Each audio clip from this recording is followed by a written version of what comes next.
나는 예비군 훈련을 위해 어느 한적한 산속의 캠프에 갔다. 그곳은 멀리 떨어진 외딴 곳에 위치해 있었고 주변에 사람들의 왕래가 거의 없는 곳이었다. 예비군 훈련이라 해도 우리는 나름대로 긴장을 놓지 않고 훈련에 임하고 있었다. 첫날 밤 우리는 간단한 훈련 후 캠프에 도착했고 작은 오두막에 모여 잠자리에 들 준비를 하고 있었다. 밤이 깊어지자 우리의 오두막 주변은 정막 그 자체였다. 산새 소리와 간헐적으로 들려오는 풀벌레 소리 외에는 아무것도 들리지 않았다. 설마 하던 이 훈련장에서 정말로 사건이 일어날 줄은 꿈에도 몰랐다. 자정이 가까워올 무렵 우리 중 한 명이 갑자기 화장실이 가고 싶다며 일어섰다. 그 친구는 산속 적막감에 덜컥 겁이 났는지 혼자 가기 싫다며 나에게 동행을 부탁했다. 나도 내심 꺼림칙했지만 같이 가주기로 했다. 우리는 손전등 하나 들고 밖으로 나섰다.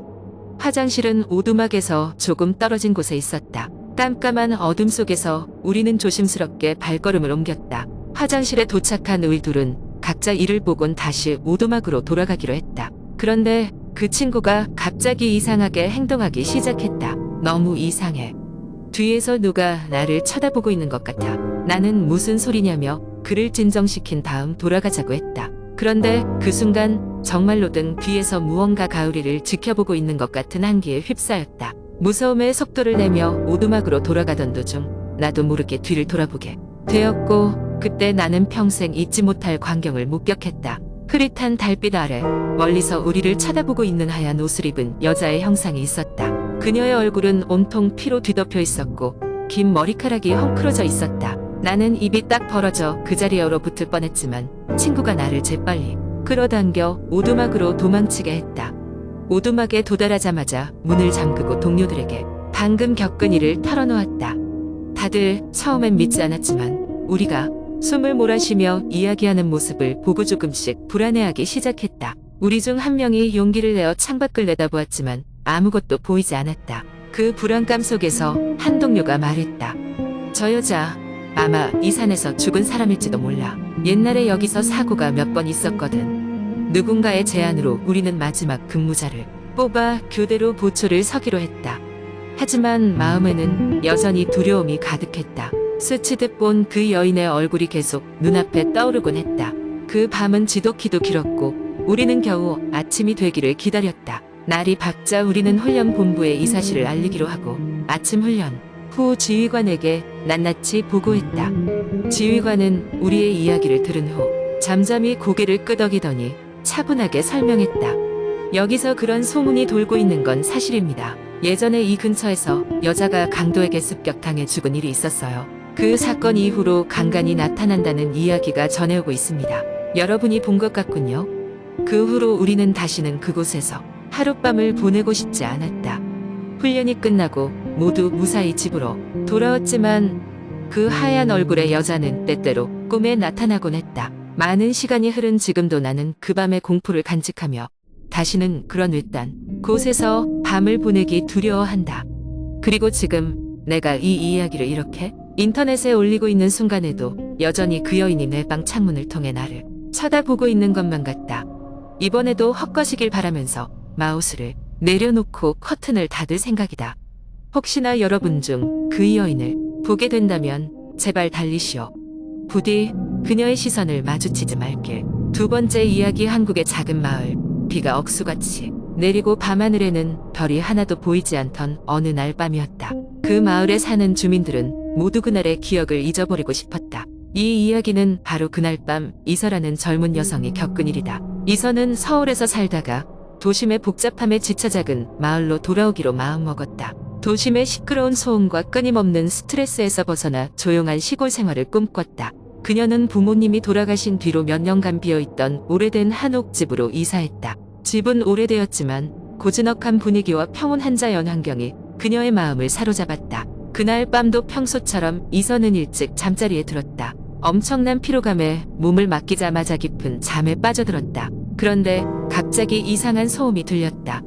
창문 너머로 들려오는 소리가 점점 더 또렷하게 들리기 시작했다. 탁탁 탁탁.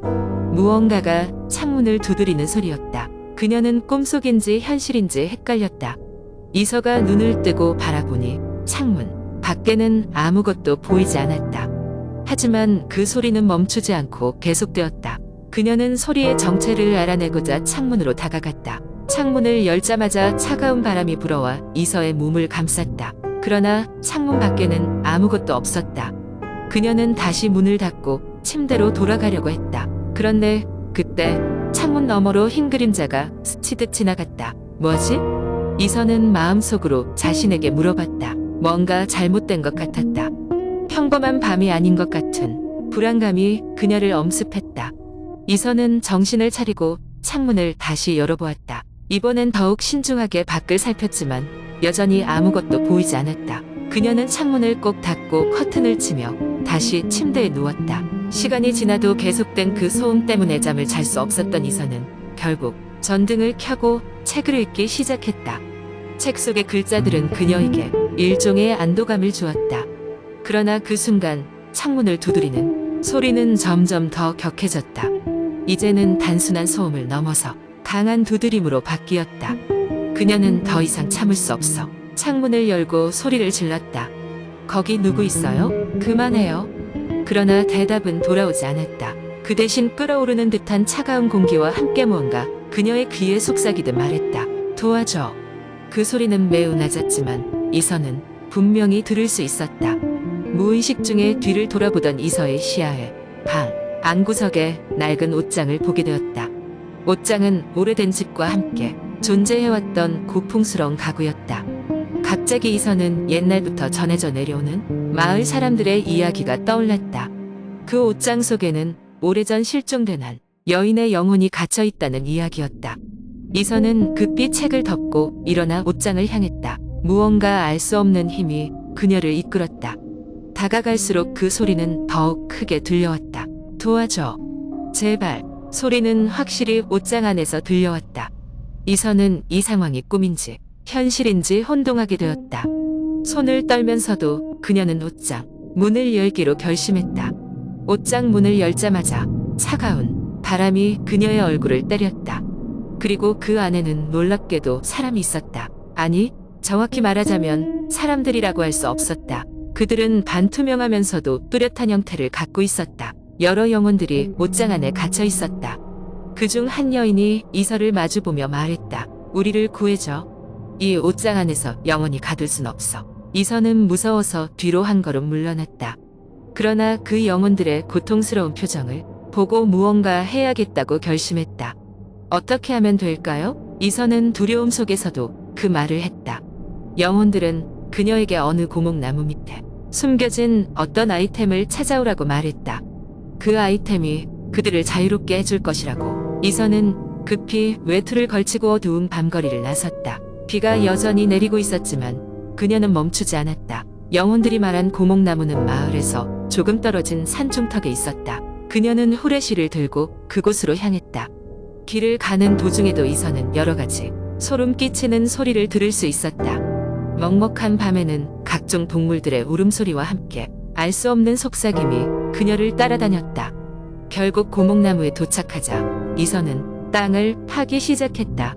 손으로 파기에는 역부족이었지만 매몰차게 자라난 뿌리들 사이에서 손가락 끝이 닿는 어떤 금속 물체를 찾았다. 그것은 낡은 은빛 열쇠였다. 이서는 열쇠를 손에 꽉 쥐고 집으로 돌아왔다. 집에 도착한 이서는 다시 한번 옷장 앞에 서서 깊은 호흡을 했다. 영혼들은 그녀를 기다리고 있었다. 열쇠를 옷장 안에 작은 자물쇠에 꽂고 돌리자마자 자물쇠는 콩소리와 함께 열렸다. 그와 동시에 옷장 속 영혼들은 눈부신 빛과 함께 사라졌다. 그들의 고통스러운 목소리는 이제 더 이상 들리지 않았다. 이서는 안도감에 한숨을 내쉬며 옷장을 닫았다. 그런데 이서는 그 순간 현기증을 느끼며 고개를 숙였다. 그녀의 손에는 더 이상 열쇠가 없었고 옷장은 다시 제자리를 찾은 것처럼 보였다. 이서는 침대로 돌아가 잠을 청했다. 그날 밤 창문을 두드리던 소리도 꿈에 나타난 영혼들의 속삭임도 이서의 기억 속에서 사라져갔다. 아침 해가 뜨고 이서는 눈을 떴다. 마치 꿈을 꾼 것처럼 평온한 아침이 그녀를 반겼다. 그날 밤의 일들이 모두 꿈으로 느껴졌지만 그녀의 마음 한켠에는 여전히 어딘가 모른 공허함이 남아있었다. 아마도 그녀는 그날 밤이 단순히 환각이 아니었다는 것을 알고 있었을 것이다. 세 번째 이야기. 대학교 1학년 여름방학 때의 일이었습니다. 저는 그의 여름 친구 2명과 함께 강원도의 한 자그마한 산골 마을로 여행을 갔습니다. 저희 셋은 대학 입학 후 처음으로 맞이한 긴 방학을 어떻게 보낼까 고민하던 중 자연 속에서 힐링하며 지내기로 결심한 것입니다. 친구의 친척이 운영하는 작은 펜션이 있었기에 그곳에서 무료로 머무를 수 있었습니다. 펜션은 깊은 산속에 위치해 있었습니다. 도로에서 떨어진 작은 길을 따라 한참을 들어가야 나오는 곳이라 마치 100여 년 전 시간이 멈춰버린 듯한 느낌을 주는 장소였습니다.